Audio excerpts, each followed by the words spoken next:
નમસ્કાર મિત્રો, સ્વાગત છે તમારું ગુજરાતી ટિપ્સ યુટ્યુબ ચેનલની અંદર। તો મિત્રો આજે આપણે આ વિડીયોની અંદર નવા આરબીઆઈ ગવર્નર વિશેના મહત્વના પ્રશ્નો વિશે વાત કરીશું કે જે આવનારી સ્પર્ધાત્મક પરીક્ષાની અંદર પૂછાઈ શકે તેવા। તો પહેલો પ્રશ્ન છે, તાજેતરમાં આરબીઆઈના નવા ગવર્નર કોને બનાવવામાં આવ્યા છે? તો મિત્રો તાજેતરની અંદર આરબીઆઈના નવા ગવર્નર શક્તિકાંત દાસને બનાવવામાં આવ્યા છે। 2. શક્તિકાંત દાસને કોના સ્થાને આરબીઆઈના નવા ગવર્નર બનાવવામાં આવ્યા છે? તો મિત્રો શક્તિકાંત દાસને ઉર્જિત પટેલના સ્થાને આરબીઆઈના નવા ગવર્નર બનાવવામાં આવ્યા છે। 3. શક્તિકાંત દાસ આરબીઆઈના કેટલામાં ગવર્નર બન્યા છે? તો મિત્રો શક્તિકાંત દાસ આરબીઆઈના 25માં ગવર્નર બન્યા છે। તો શક્તિકાંત દાસ આરબીઆઈના 25માં ગવર્નર છે, તો ઉર્જિત પટેલ કેટલામાં હતા? તો ઉર્જિત પટેલ 24માં ગવર્નર હતા। 4. શક્તિકાંત દાસનો જન્મ ક્યારે થયો હતો? તો મિત્રો શક્તિકાંત દાસનો જન્મ 26 ફેબ્રુઆરી 1957 ના રોજ થયો હતો। 5. શક્તિકાંત દાસે આઈએસએ અધિકારી તરીકે ક્યાં સેવા આપી હતી? તો મિત્રો શક્તિકાંત દાસે આઈએસએ અધિકારી તરીકે 1980 માં તમિલનાડુની અંદર પોતાની સેવા આપી હતી અને હાલ તેઓ નિવૃત્ત છે। 6. શક્તિકાંત દાસ આરબીઆઈના ગવર્નર તરીકે કેટલા વર્ષ સુધી સેવા આપશે? તો મિત્રો શક્તિકાંત દાસ આરબીઆઈના ગવર્નર તરીકે 3 વર્ષ સુધી પોતાની સેવા આપશે। 7.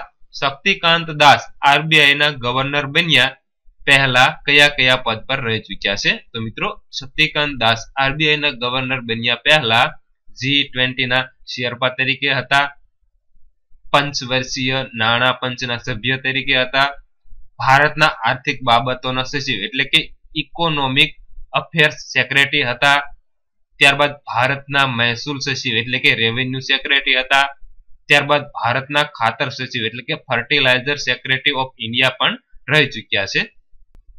8.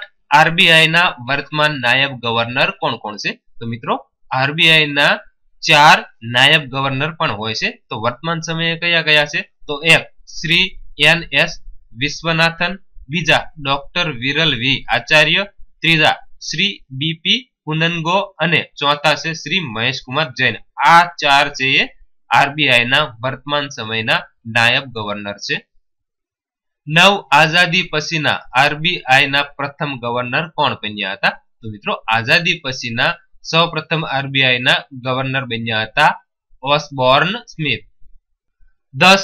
આરબીઆઈના સૌપ્રથમ ગુજરાતી ગવર્નર કોણ બન્યું હતું? તો મિત્રો આરબીઆઈના સૌપ્રથમ ગુજરાતી ગવર્નર બન્યા હતા ઇન્દ્રપ્રસાદ ગોરધનભાઈ પટેલ। ક્યારે બન્યા હતા? તો 1 ડિસેમ્બર 1977 ના રોજ આરબીઆઈના સૌપ્રથમ ગુજરાતી ગવર્નર બન્યા હતા। તે કેટલામાં ગવર્નર હતા? તો 14માં આરબીઆઈના ગવર્નર હતા। 11. ભારતના કયા આરબીઆઈ ગવર્નર વડાપ્રધાન પણ રહી ચૂક્યા છે? તો મિત્રો ભારતના મનમોહનસિંહ જે આરબીઆઈના ગવર્નર અને વડાપ્રધાન પણ રહી ચૂક્યા છે, તો 15માં ગવર્નર રહી ચૂક્યા છે અને 13માં વડાપ્રધાન રહી ચૂક્યા છે। 12. સૌથી લાંબા સમય માટે આરબીઆઈ ગવર્નર રહેનાર કોણ છે?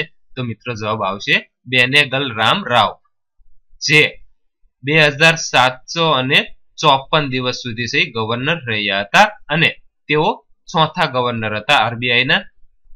13. સૌથી ઓછા સમય માટે આરબીઆઈ ગવર્નર રહેનાર કોણ છે? તો મિત્રો સૌથી ઓછા સમય માટે આરબીઆઈ ગવર્નર રહેનાર છે અમિતાવ ઘોષ, જે 20 દિવસ આરબીઆઈના ગવર્નર રહ્યા હતા અને તેઓ 16માં આરબીઆઈના ગવર્નર હતા।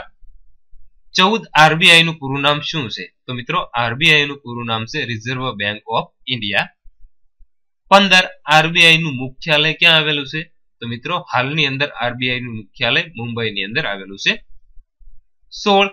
આરબીઆઈ ની સ્થાપના ક્યારે થઈ હતી? તો મિત્રો 1 એપ્રિલ 1935 ની અંદર કલકત્તાની અંદર આરબીઆઈ ની સ્થાપના થઈ હતી અને ત્યારે આરબીઆઈ ની સ્થાપના થઈ ત્યારે તેનું મુખ્યાલય કલકત્તા હતું અને 1937 માં મુખ્યાલય મુંબઈ લઈ જવાયું। તો મિત્રો આ હતા આરબીઆઈ ના નવા ગવર્નર વિશેના મહત્વના પ્રશ્ન। તો મિત્રો વિડીયો પસંદ હોય તો વિડીયોને લાઈક અને શેર કરવાનું ભૂલશો નહીં તથા આવા જ નવી માહિતી મેળવવા માટે પ્લીઝ અમારી આ યુટ્યુબ ચેનલને જરૂરથી સબસ્ક્રાઇબ કરી લેજો। ખૂબ ખૂબ આભાર।